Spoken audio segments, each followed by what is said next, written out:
Hello! We are back for another cold read, and this time we have the founder with us. Is it Eleanor? Eleanor, yeah. Yay! Okay, so I've done many of these now, but the format is essentially I, as having invested a few times and having raised money a few times, will say everything I think out loud when I see a deck for the first time that most investors would just never tell you. They'd normally tell you you're either too early, you're not a fit, or they just ghost you. And I found when somebody did this for me, it was really helpful, not quite in this format obviously, but when somebody did it for me, it was really helpful to see where confidence was won or lost in a pitch deck. And I should probably get off this boat now, it's quite annoying, isn't it? But anyway, and I don't know how. Oh, apply visual effects. Okay, let's get rid of the boat. There you go, boat's gone. Oh, that was fun. We got here in one piece. Anyway, so I'm just going to go through it. I'll share my screen in just a second. Again, it's just opinion. None of it is true. It is just the perception of your deck. It has got nothing to do, specifically at least, with the business itself or you. All right, here we go. Let's share this puppy. All right, here we go. So, visionary farms. Okay, I see a physical thing. That means I expect physical things to exist. Making smart cultivation accessible.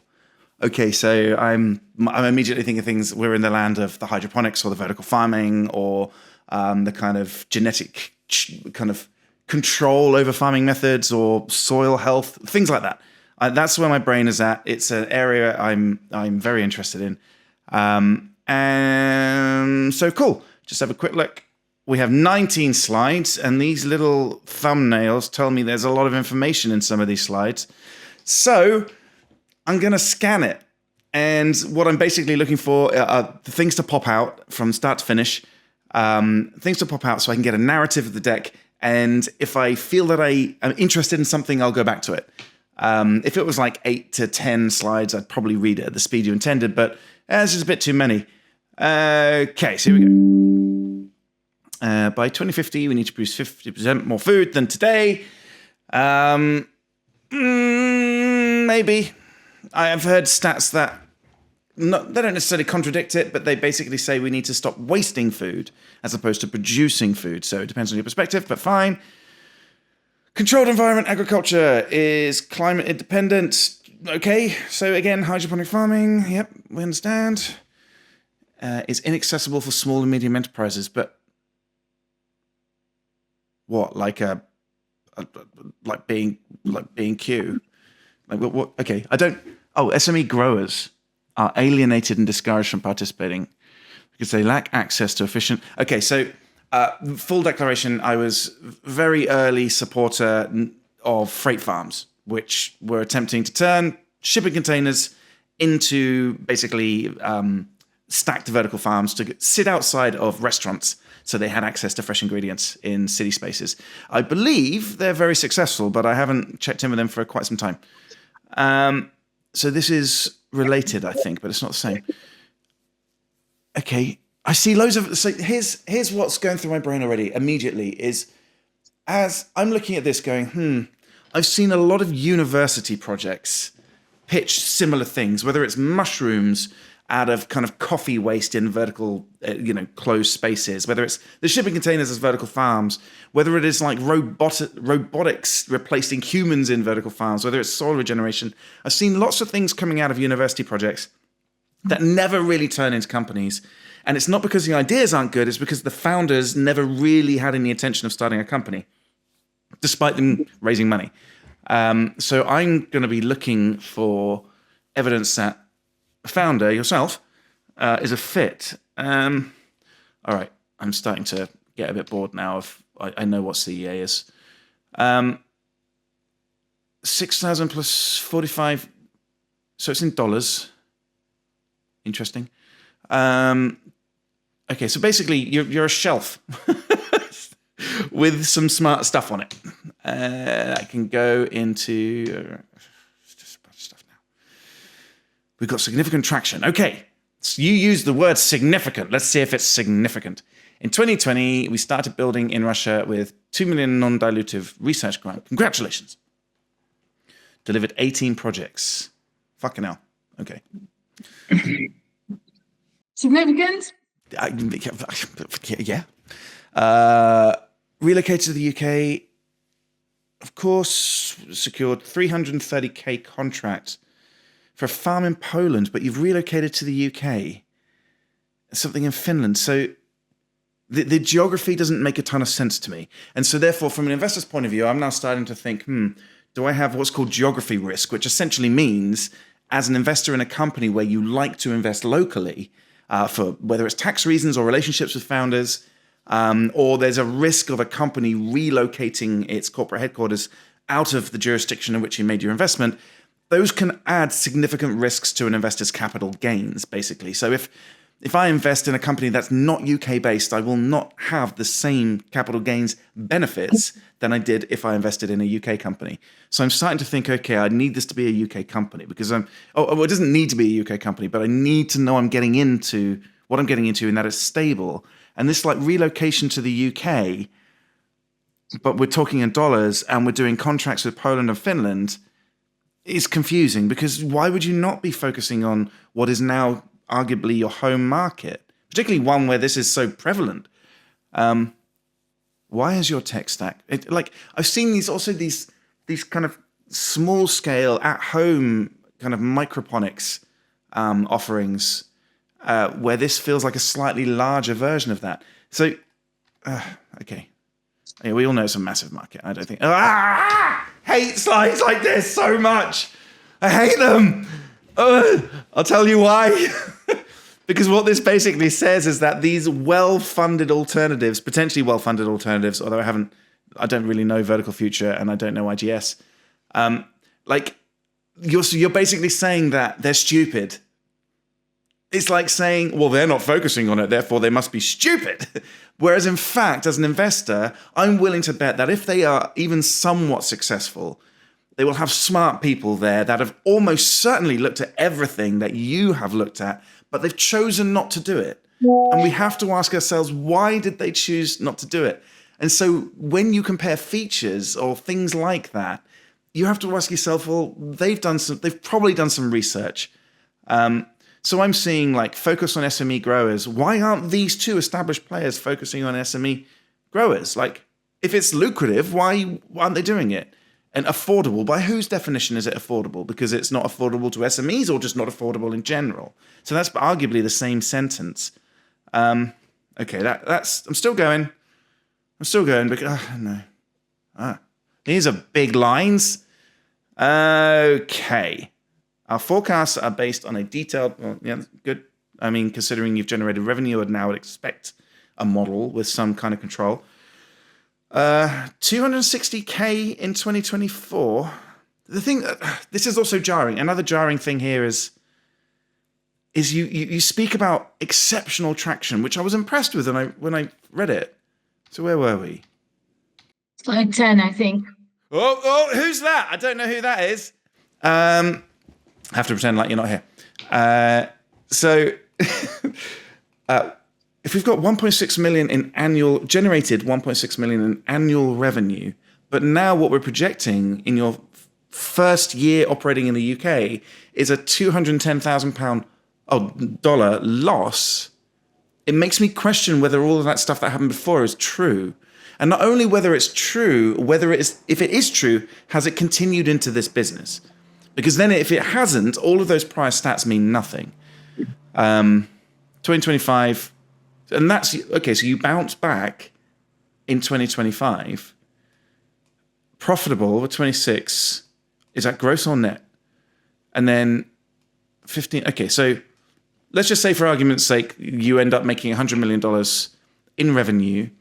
How much of that is CapEx-based revenue? So the purchasing of equipment, of which there'll arguably be low margin, versus the payment of service. So I'm now starting to think, from an investor's point of view, what could the exit multiple be as a venture investor? So let's just say you make $100 million in revenue, but a lot of it is CapEx revenue as opposed to services revenue, when services revenue is infinitely more scalable than CapEx revenue. I would put maybe a 3 to 5x. That's still pretty big, actually. All right, yeah, fair enough. Raising 600K. So you to sell 10. So for the next 12 months, sell 10,000 units, revenue 620K, and have 4 projects under contract. So you're making 2 million in the next 12 months. But those numbers they don't add up. So this year, 2024, and then half of next year.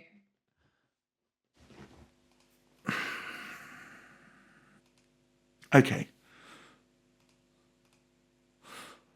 Okay, so here's okay, I'm going to go back through the deck because I'm interested from an investor's point of view, because I know we need to change basically food production. It is going to change. There is a huge upswell, in particular, in finding alternatives to the way in which we process food. And I don't think processed food is ever going to go away, but it will change. And one of the ways, or one of the angles it's changing, is how the food is made to reduce the amount of processing necessary further down the supply chain. And so vertical farming, indoor farming, continuous farming, all those kind of things are now starting to thrive as a result of this need for these major manufacturers like Kraft and P&G and whoever else, and Unilever basically saying, okay, maybe we should go to the source as opposed to the factory and change how the source works so we can make a cheaper, more efficient factory. And so there's a lot of investment happening right now in vertical farming, modern vertical farming, not the vertical farming that happened 5-6 years ago. So I do know that this is a strong topic of venture debate right now, which is in your favor. But I'm just left very confused about what the real IP is. Because the real IP to me I know this sounds really cruel and rude. It looks like a bunch of shells with some lights on it. And so I'm not saying that isn't what it is, but I'm also saying, like, where is the IP here? What's the thing that you've made that beats everything else? I just can't see it. And I don't know how to interpret your past success in how it relates to your planned future success. But here's what I would do. I would say, okay, I'll take a meeting, but I would take that meeting for 2 reasons. One of them would not necessarily be in your favor. The first reason is I just want to know if that past and future success lines up. So have I misunderstood your deck? Because if I've misunderstood your deck, then yes, I would probably dig in a bit more. But the second reason is because I'm interested in this space, I just want to do some research to find out what's actually going on. I want your knowledge now in my head, so when I look at a different opportunity, I can evaluate it from a more informed position. So I probably would take a meeting, but this deck isn't awesome. Your background makes sense. But yeah, there you go. So I would take a meeting. I would. But those are the reasons I take a meeting. There you go. That's a cold read. Tell me your thoughts. Well, first of all, thank you very much. The dissonance between past and present, I think the reason for that is because we are in a slightly more unique situation than many other startups. We started building in Russia. We were bootstrapped. Apart from grant funding, we didn't have any external investment. And then, of course, in 2022, the geopolitical situation shifted significantly. And we always wanted to build a global company. And we realized that in order to do that, we have to leave. And that's what we did. That meant that a lot of our slate was wiped clean. We didn't really, it took us a while to get our feedback on the ground. But the long and short of it is it's the same team, the same technology that has already been developed. And has already gathered that success and proven itself to work and to be effective. The reason for the losses is because we do have some capital expenditure that we need to do with our manufacturing partners in order to actually go ahead and operate and trade.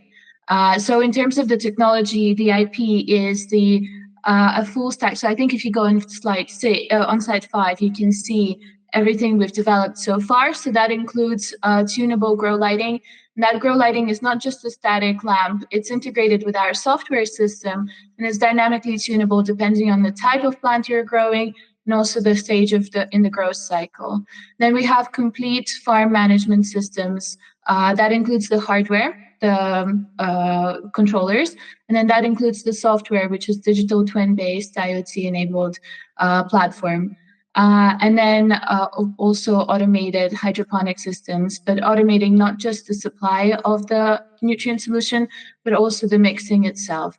And the reason why we're focusing on smaller scale growers is because there's a lot of unmet demand there. You are right in pointing out that a lot of well-funded competitors are going towards those mega farm projects. And I think I know why. And because I felt this pull myself. When I'm talking to VCs, investors, they're all really after the big ticket project, who can build the biggest farm. And that's all the sector has been doing so far. And in that, the sector has been bypassing the biggest advantage of the technology, which is that it can bring food production closer to the point of consumption. It can make it more visible to people living in urban areas, get them thinking more about food resilience, and therefore improve our situation with climate change affecting crop yields. And so we are working with small scale growers because they're not getting the automated solutions they need to be effective. Our technology is perfect for this, and competitors are not doing that because they developed their technology to work only for economies of scale. So here's everything you said makes sense from a surface level, and here's the reason it's challenging. Everything you're saying is challenging is because me hearing what you're saying for the first time, I'm mapping to my past experience. And my past experience says, I've heard this 100 times before. And I've heard people claim what you're claiming 100 times before. You know, it's faster, it's cheaper. I've built some software. I've got some lights which can change. And it's like, I've heard those things before.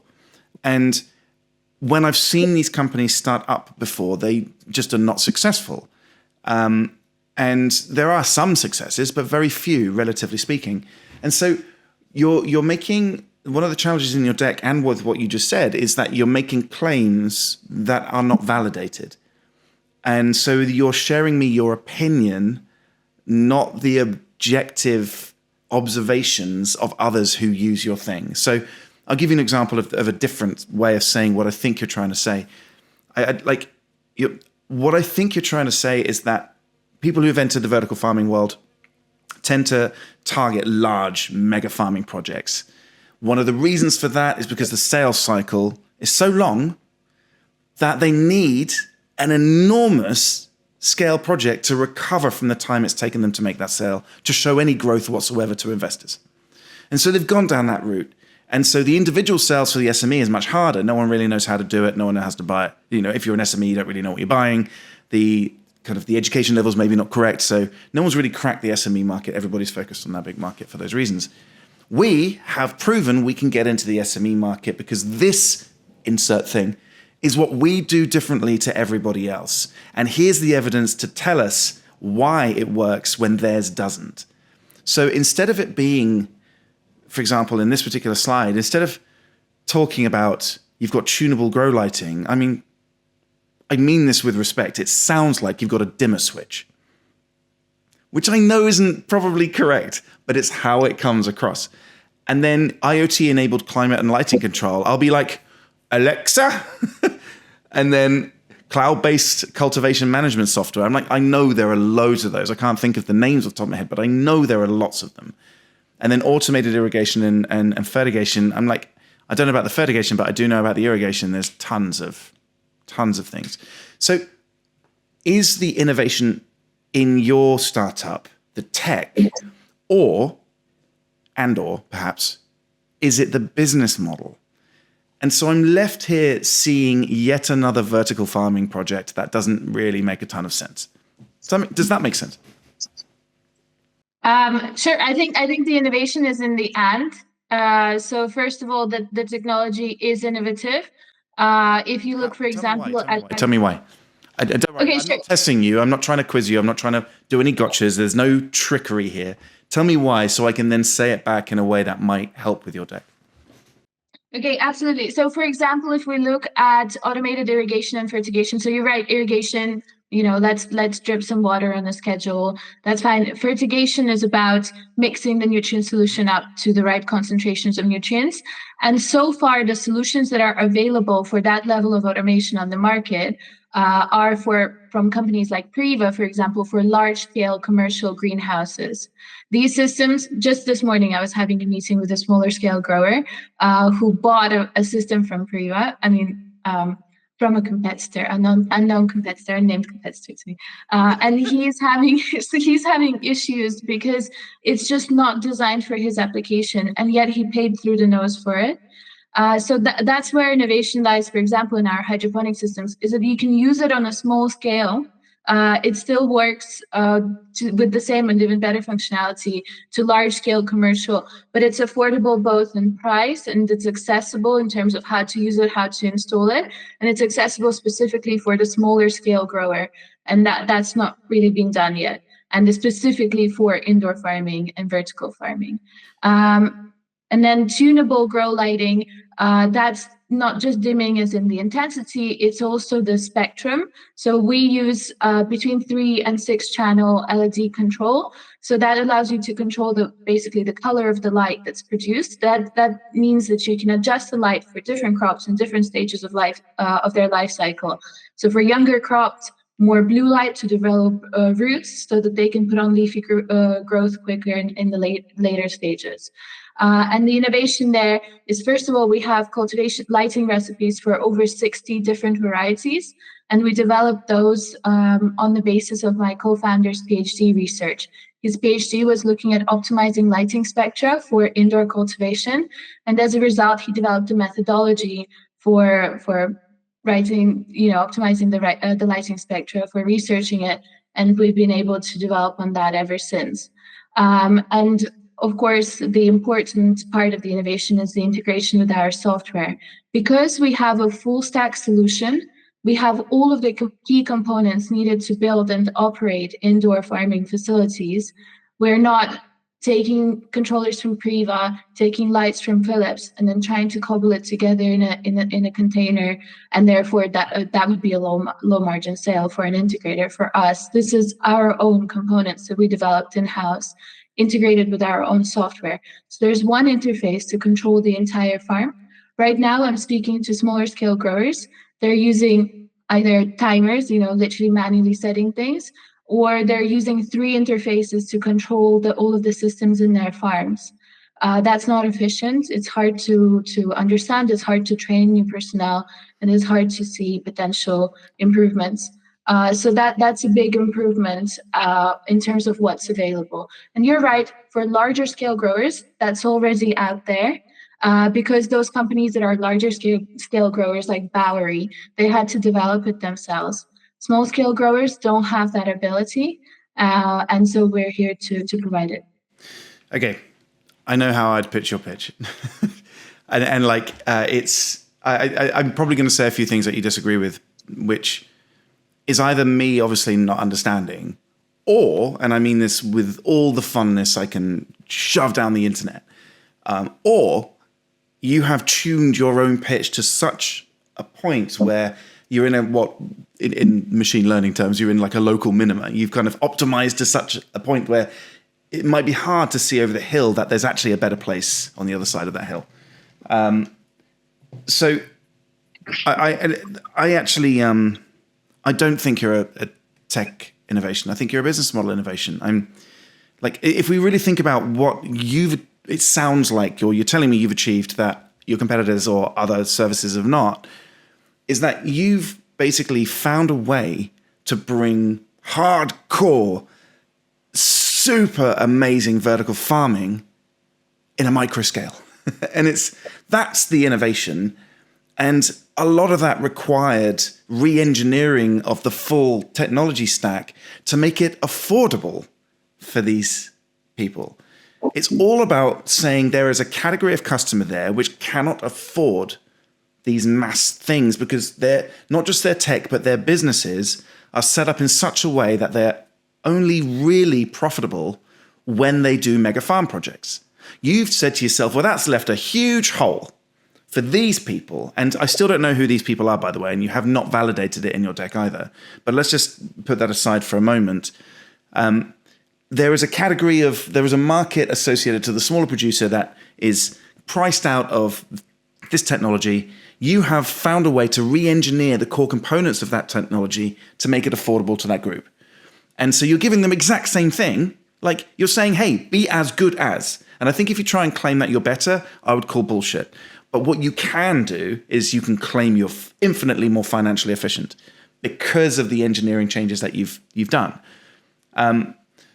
So like all of these things, they exist in one way, shape or form elsewhere, but you have re-engineered the stack to be affordable to this group of customer which is yet to be served. And in my mind, that's a business model innovation, not a tech innovation. Because you could have cobbled together a prototype from all these third-party pieces of equipment. You probably did, is my guess, at some point. Or at least you may have tried it.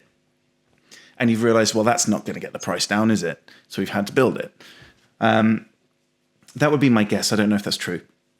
So let's talk about who actually needs it, and then I will offer a suggestion on the pitch. So who are these people, these SMEs? So if I can start by just giving a quick overview of our experience, and then I think you'll understand. So we've delivered 18 projects. That includes research, educational, and commercial.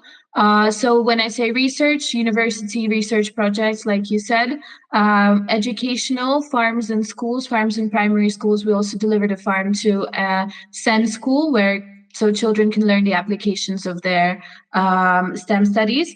And then commercial, we built 5 commercial facilities, and that includes leafy greens and strawberry production using vertical farming and smart greenhouses. So who the SMEs are, we're focusing on commercial, small and medium scale growers. Typically, there are people living in urban areas who are very, climate change aware, socially conscious, and they're looking to start a new business. Very similar model to freight farms, who you brought up. But we have 2 key differences between us and freight farms, which is that freight farms are container-based, which really limits the application. You can't always put container in the middle of London, for example, because there's planning restrictions to doing that. And then the other thing is freight farms, they are at heart integrators. They don't develop their own hardware. They integrate using other, third-party hardware. And that means that they're losing a lot on the profit margins there, which we are not. So does that give more clarity? I know. Yeah, so it didn't quite answer the question, but I think what you're saying is that there is a upstart category of human that wants to start a business in food production. They're not farmers, but they're also not, they want to have a relatively boutique, small producer feel to whatever it is that they do. And so they may be like hipsters in Shoreditch with a warehouse going, hey, I tell you what, why don't we make a vertical farm? Yeah, or they may really enjoy some of the products which are now available in LA. So in those instances, there are people with space. They're thinking, why don't I start a business producing food? And you're trying to service that market. That's what it sounds like. Is that correct? Yeah, absolutely. So some of our past customers have been people who worked in corporates, nothing related to food production, or people who had manufacturing facilities for example, livestock feed, and that this is a new business venture for them. Got it. Okay. So here's how I'd pitch it, because this does not say any of that very well, truthfully. And I don't mean that to be cruel. It just doesn't. It doesn't to me, I should say. Sorry. It doesn't say that to me. You might think it's in your deck, and it might actually be in your deck, but it's in your deck in a way that you understand. Like this slide is a brilliant example.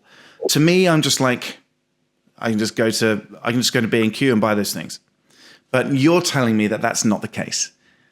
But I'm mapping to my past experience going, I've seen these 100 times. They're off the shelf stuff now. What?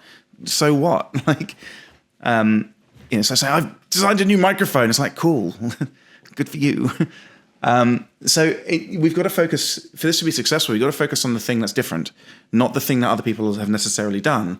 And then you anchor, you put the other layer of the onion on when you're in a conversation. So I would make a relatively short deck that says something along the lines of, we're all familiar with vertical farming. It's been around 15, 20 years. And it's increasingly being proven to be not only an alternative means to grow the necessary crops and foodstuffs for the future, but it's now becoming an active part of major consumer good producers' manufacturing process. Whether it's Procter & Gamble buying loads of these vertical farms to simplify their food chain, or whether it's people who have spare space facilities that are looking to get into the food production business, but don't want the burden of owning a 10-hectare piece of land and a whole bunch of sheep. The difficulty is all of the suppliers of vertical farming gear on the market right now focus on the super big projects where the cost per square foot is relatively affordable, but only if you have a minimum of 100,000 square feet. What about those people who have 1,000 square feet, 2,000 square feet, 5,000 square feet? Their cost per square foot when using these available things are so unaffordable, and put a number to it if you can, they're so unaffordable that they simply priced out of the things that they're trying to do.